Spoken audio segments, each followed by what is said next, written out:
queremos nos alimentar com alegria do pão da palavra. Nosso estudo de hoje está no Evangelho segundo João, capítulo 6, versículos de 1 a 29. E assim, sob a luz da palavra de Deus, queremos começar mais um programa, A Bíblia no Meu Dia a Dia.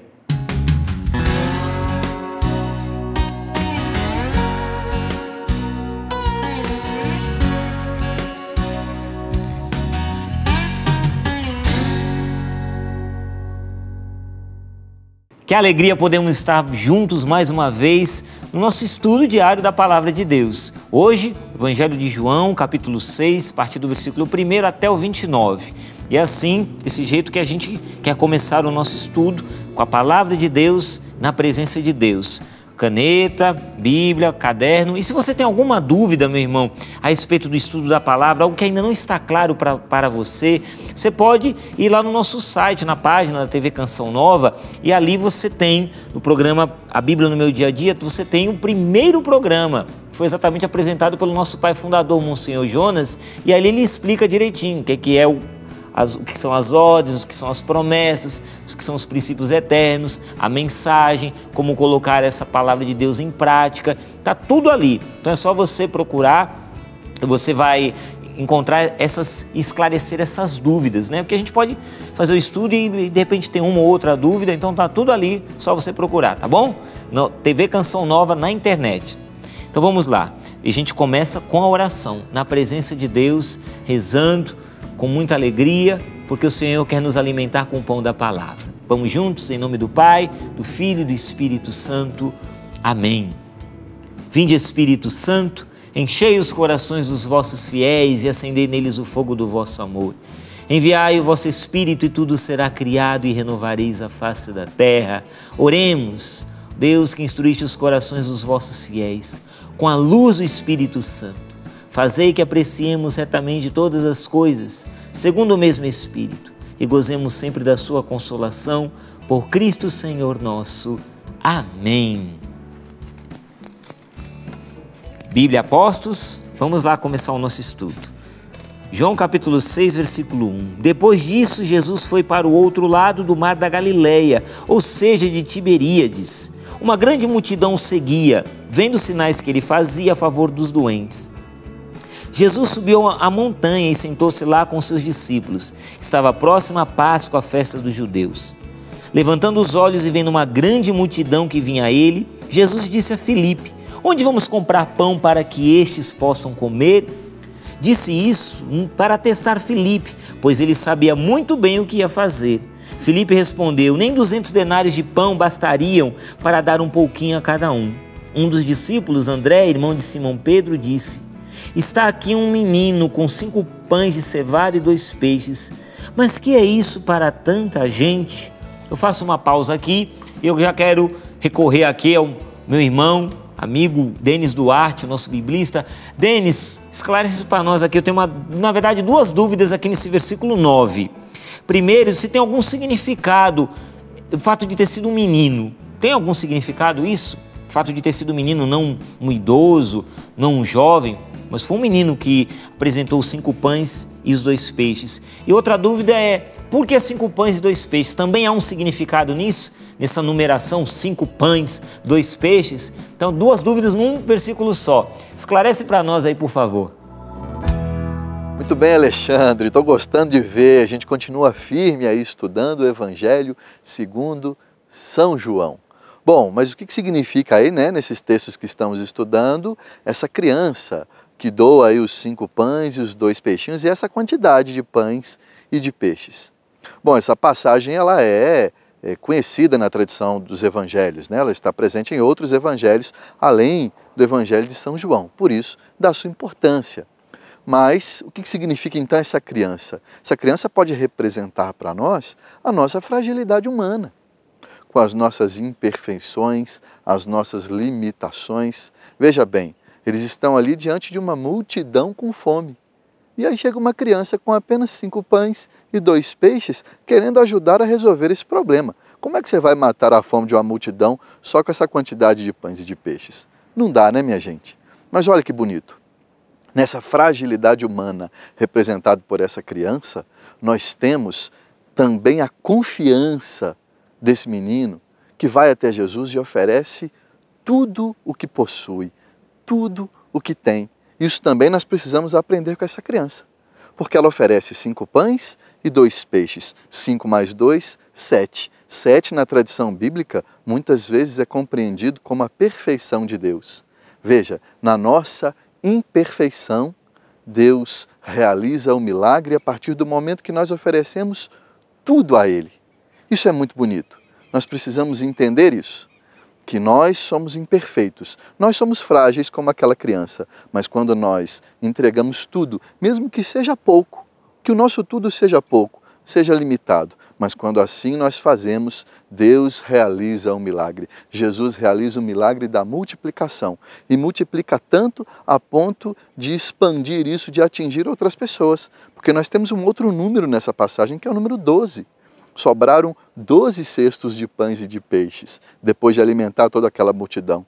Esse 12 representa as 12 tribos de Israel, todo o povo de Deus.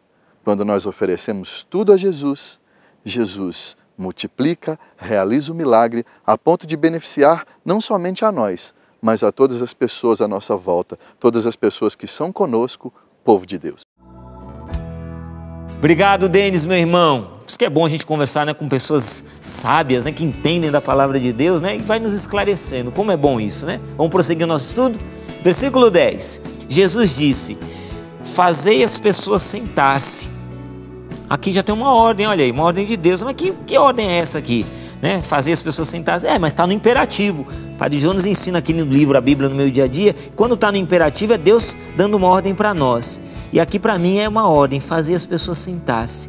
Aí você vai dizer, mas o que significa essa ordem?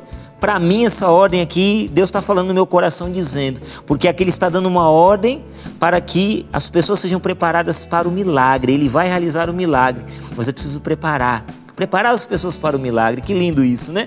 Versículo 10. Naquele lugar havia muita relva e lá se sentaram os homens em número de aproximadamente 5.000. Jesus tomou os pães, deu graças, distribuiu aos que estavam sentados tanto quanto queriam e fez o mesmo com os peixes. Versículo 12. Depois que se fartaram, disse aos discípulos: juntai os pedaços que sobraram para que nada se perca. Olha aqui, outra ordem, versículo 12, cor vermelha. Juntai os pedaços que sobraram. Nada se perca, não pode se perder. Na economia de Deus nada se perde, diz o catecismo da igreja. Não se pode perder nada, nada de esbanjar. Juntai os pedaços que sobraram, nada se perca. Que ordem maravilhosa. Eles juntaram, versículo 13, e encheram 12 cestos com os pedaços que sobraram dos 5 pães de cevada que comeram. À vista do sinal que Jesus tinha realizado, as pessoas exclamavam: este é verdadeiramente o profeta, aquele que deve vir ao mundo. Quando Jesus percebeu que iriam levá-lo para proclamá-lo rei, novamente se retirou sozinho para a montanha. Ao anoitecer, os discípulos desceram para a beira-mar, entraram no barco e foram na direção de Cafarnaum, do outro lado do mar. Já estava escuro e Jesus ainda não tinha vindo a eles. Soprava um vento forte e o mar estava agitado. Os discípulos tinham remado uns 5 quilômetros quando avistaram Jesus andando sobre as águas e aproximando-se do barco e ficaram com medo. Versículo 20. Jesus, porém, lhes disse: sou eu, não tenhais medo. Olha outra ordem aqui, cor vermelha, vou pegar minha caneta aqui e anotar. Versículo 20. Outra ordem. Que ordem é essa, Alexandre? Não tenhais medo. Essa é a ordem, que ordem maravilhosa. Não tenhas medo. Versículo 21. Eles queriam receber Jesus no barco, mas logo o barco atingiu a terra para onde estavam indo. No dia seguinte, a multidão que tinha ficado do outro lado do mar notou que antes havia ali um só barco e que Jesus não tinha entrado nele com os discípulos, os quais tinham partido sozinhos. Entretanto, outros barcos chegaram de Tiberíades, perto do lugar onde tinham comido pão depois de o Senhor ter dado graças. Quando a multidão percebeu que Jesus não estava aí, nem os seus discípulos, entraram nos barcos e foram procurar Jesus em Cafarnaum.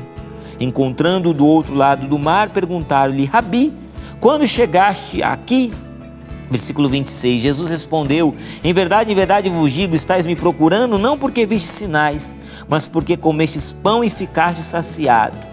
Trabalhai não pelo alimento que perece, mas pelo alimento que permanece até a vida, e que o Filho do Homem vos dará, pois a este Deus Pai o assinalou com o seu selo. Na verdade, aqui no versículo 27 a gente tem um princípio, né? Algo que não muda, né? Que o Pai assinalou com o seu selo, mas tem uma promessa. Eu vou ficar com a promessa. Você vai descobrindo também no estudo da palavra essas coisas interessantes que tem ordem. Às vezes um versículo ele soa como uma ordem, mas tem um princípio. Às vezes tem uma promessa e ali uma ordem embutida também no versículo. Isso é interessante, a riqueza da palavra de Deus, né? E aqui ele está dando uma ordem até trabalhar e não pelo pão, pelo alimento que perece, mas pelo alimento que permanece até a vida eterna. Mas tem uma promessa, eu vou ficar com a promessa do versículo 27. Qual é essa promessa? O alimento que permanece até a vida eterna e que o Filho do Homem vos dará. Essa é a promessa, então é isso que eu estou anotando aqui como promessa. Promessa a gente anota na cor verde. O alimento que permanece até a vida eterna, o Filho de Deus, o Filho do Homem, Jesus, vai me dar. Então eu já estou anotando essa promessa na cor verde. Versículo 28, perguntaram então, que devemos fazer para praticar as obras de Deus? Jesus respondeu, a obra de Deus é que acrediteis naquele que Ele enviou. Então, meus irmãos, aqui já descobrimos tantas belezas, né? Ordem, promessa, né? Hoje aqui na passagem, né? O Denis já nos esclareceu, agora a gente fica com a mensagem, né? Eu vou anotar aqui, o tempo é curto do programa, mas eu já quero anotar aqui a mensagem de Deus para mim no estudo de hoje. Para mim, eu vou ficar com a mensagem, você vai tirar a sua mensagem aí, mas eu vou tirar como mensagem de Deus para mim, esse versículo 12. Juntai os pedaços que sobraram para que nada se perca. Isso tocou muito no meu coração. Nada deve se perder. Eu vou ficar com essa mensagem. Jesus não quer que eu esbanje. A mensagem é que eu preciso, não posso desperdiçar. É a mensagem que eu tiro para mim hoje. Não posso desperdiçar. E como é que eu vou colocar em prática para que nada se perca? Para que o milagre de Deus, a bênção de Deus não se perca? Eu preciso estar atento. A prática é essa. Eu preciso estar atento para não desperdiçar. Eu preciso estar atento para compreender que o milagre de Deus, ele é sagrado e eu não posso simplesmente desfazer do milagre. Eu preciso estar atento. Hoje eu quero estar atento. Estou pedindo essa graça ao Espírito Santo. O estudo da palavra, ele continua, ele prossegue. Aqui é apenas aquilo que na linguagem esportiva o pessoal diz, né? Pontapé inicial, né? Aqui é só o pontapé inicial. Você vai prosseguir fazendo o seu estudo aí, vai tirar a sua mensagem, eu vou ficar aqui rezando. Eu termino esse programa de hoje em oração. Eu vou rezar aqui, vou deixar Deus falando no meu coração e você vai rezando, vai colhendo aí a mensagem de Deus para a sua vida, tá bom, meu irmão? E assim eu me despeço de você. Até o próximo, a Bíblia no meu dia a dia. Eu fico aqui rezando em oração.